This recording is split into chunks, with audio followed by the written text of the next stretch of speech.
I think I've already showed my hand. I have a fascination with language and semantics and the creation of meaning. You know, I've been reflecting lately, given the pandemic. We had a drive-by commencement ceremony, not this last time, we did that in person, but when COVID first hit, you know, we all try not to expose ourselves to COVID. And of course, I've been thinking about, wow, this really changes the valence of concepts like drive-by and exposing oneself, which previously had very different meanings than they do during the pandemic. And one more of the changes in language that has occurred during the pandemic has been the concept of a risk budget. I don't know if you've come across this, that you spend your risk budget, that you can choose where to expose yourself to pandemic possible infection, and but you shouldn't, you know, expose yourself everywhere. So you may go to a football game, but then not to the circus or some such thing. You know, that is, you should pick your spots, and the people psychologically have the capacity to take on a little risk, but not too much risk. I feel like I've overdrawn my risk budget by insulting Carolyn. And so just extending that metaphor, I feel I would just like to apologize to everybody present and to Carolyn, to you, your family, your friends. I really, there. So I intend to behave myself with Ken. I pledge, it's going to be a straight on. I'm just going to be, just do my very best here. So again, of course, you all know, I assume, via the earlier introduction that was made, the honorifics flow almost endlessly. Vice President of Client Information Services at Kelmar Associates, received his Master of Taxation. It's printed as Master of Taxation in a variety of places. I'm confident it's a master's degree in taxation, but I very much prefer Master of Taxation because to me, there's a threat there. It's almost like the Inquisition. Don't you think that you know, I am the master of taxation? That is a flex. That's a bold flex that I wish all of us could access. And of course, University of Denver School of Law 85, career working collaboratively with every state's virtually every state's unclaimed property department in the U.S. And by the by, the College of Idaho looks forward to beginning to acquire a wide and surprising range of unclaimed property from this point forward. We can't wait. Who knows what we'll get? It'll be like a white elephant gift. You know, maybe something that you want, maybe not. And of course, in addition to being a member of our Board of Trustees, past president of the College of Idaho National Alumni Board as well, which is an astonishing achievement, and really we're grateful for that service and encourage the rest of you to consider standing in for that role. So I suppose no more needs to be said about Ken Wagers, so thank you. Let's bring Ken to the podium. Got it right? I didn't, it was... You were very nice. Thank you. Thank you. I did my best. Thank you very much for the opportunity to speak. I'm mostly going to tell stories too. So Caroline, thank you for making me look good. And yeah, one thing that's nice is that it turns out the Buxtons and the Wagers have been essentially family friends since we were all little kids. We went to church together, we sang in choir together, and so it's really fun to be able to share today with you. So thank you. Sherry, just a quick note to you. You have made such an impact on so many people.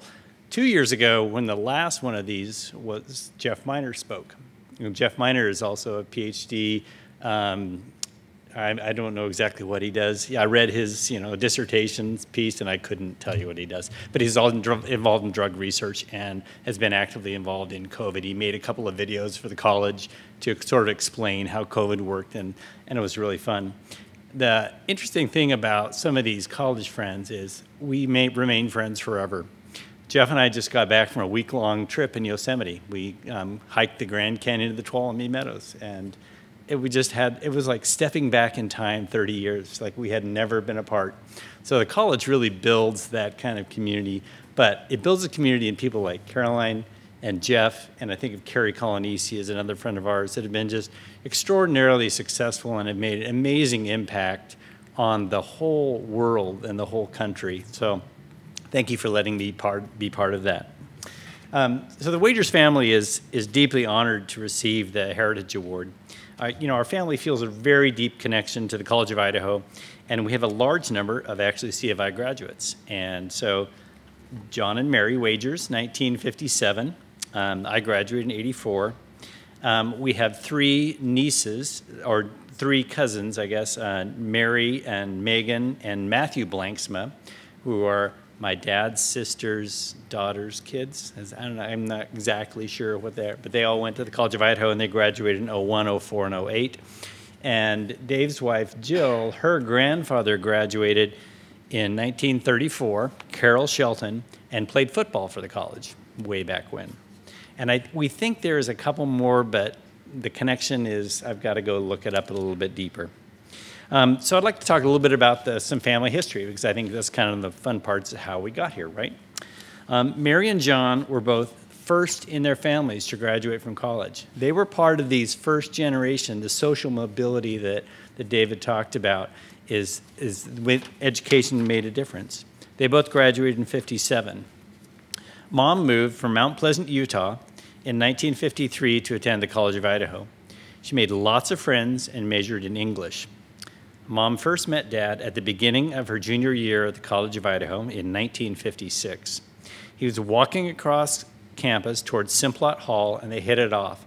I think the story goes that Mom says, "Oh, I'm going to marry him." I could be lying.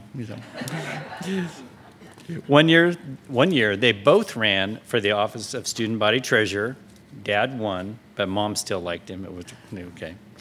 Dad first came to campus. He was a couple years older. He started off in 51. Like a couple of other folks here, college wasn't exactly his thing at first. He didn't know exactly what he wanted to do. But instead of taking a year off to play golf or to go to Whitman, he joined the Army, because this was the 50s, so he was drafted and went into the Army for the Korean War. He ended up in Fort Carson, Colorado, and one of the things he had done is he had learned to type before he joined the Army. He was the company clerk. Probably because he knew how to type, he never went to Korea. He stayed in Fort Carson the whole time. So those technical skills are good things sometimes. After his time in the Army, he came back and really was ready to finish his education. He had learned that, yes, I value this, I want to do that.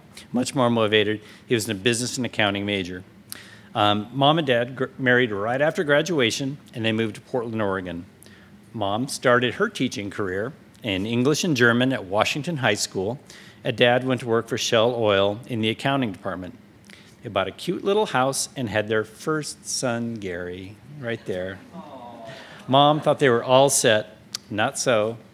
Shell moved its accounting department to Seattle, so they moved on to a pretty little street in Edmonds, Washington. They stayed there until Gary was 2, and then Dad decided he would rather be a salesman. Those of you who have met Dad know he is a natural salesman. That is like his total calling. And they moved to Tacoma, Washington, where I was born. Those were the years of getting things figured out, so they bounced around that northern Washington area for a while. Shortly after I was born, Dad found an opportunity to return to Boise Valley, and he jumped on it. He bought the E.K. Williams business, which is a small accounting service for mostly service stations, so they did a lot of work for other small businesses. He thrived running his own businesses, and he helped hundreds of Idaho small businesses run successfully. One thing that was kind of fun is Gary and I especially, I think a little bit less for Dave, is Dad would take us along on these business trips, and we would go to Riggins or we would go to Cascade, and we would listen to Dad talk to these small business owners about how to run their business. And he was a really great financial advisor, and he really taught them, how to manage their money, how it was important to have emergency funds, and he kept a lot of these people, doing well and running successfully. So I think we learned a lot from that as we grew up. Mom helped in the business and took care of her 3 boys. By then we had added Dave. She then continued her education by taking classes at Boise State and substitute teaching occasionally. Gary headed off to college, unfortunately not the College of Idaho, some inferior school called Whitman.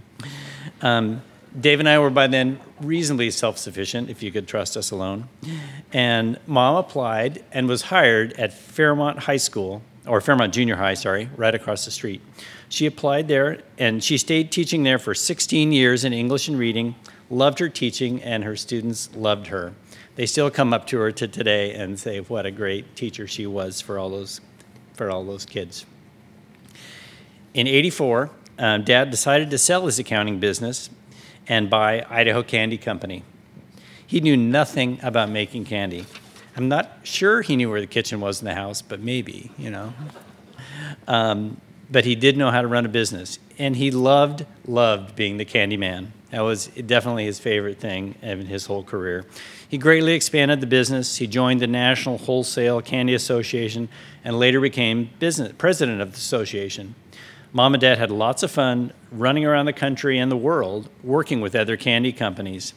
And he was awarded the Small Business Administration's Businessman of the Year for 1991, and we all got to go to Washington, D.C. to meet the president.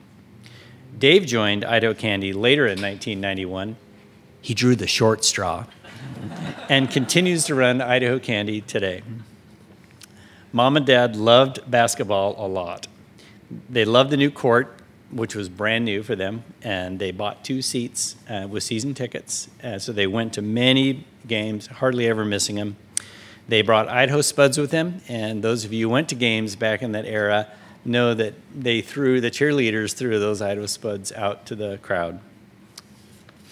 Mom misses the games. She wished she could still go back to them.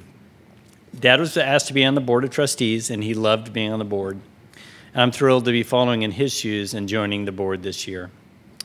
What a great life we have all had, and Mom feels very fortunate to pass the torch to her 3 talented sons. Those are her words. I've been following in Dad's footsteps ever since I started at the college in 1980. We shared the same faculty advisor in Lamar Bollinger. We were both student body treasurers. We both served on the college alumni board, and now both of us are part of the board of trustees. Education has been a huge focus in our family. Mom taught reading and English for years in Boise. Dave currently has the hardest job in Boise as the president of the Boise School Board. My wife, Tina, is a teaching professor at the University of Colorado in psychology. Mom's kids and their spouses have a total of 11 degrees among the 6 of us. Most of Mom's grandkids have already graduated college. Some already have master's degrees, and more are headed on for other advanced degrees. Our college is a living monument to how attending the College of Idaho as a first-generation student can affect an entire family's future. Our family, including Gary and Dave, continue to support the C of I with our time and our donations, and we invite all of you to join in.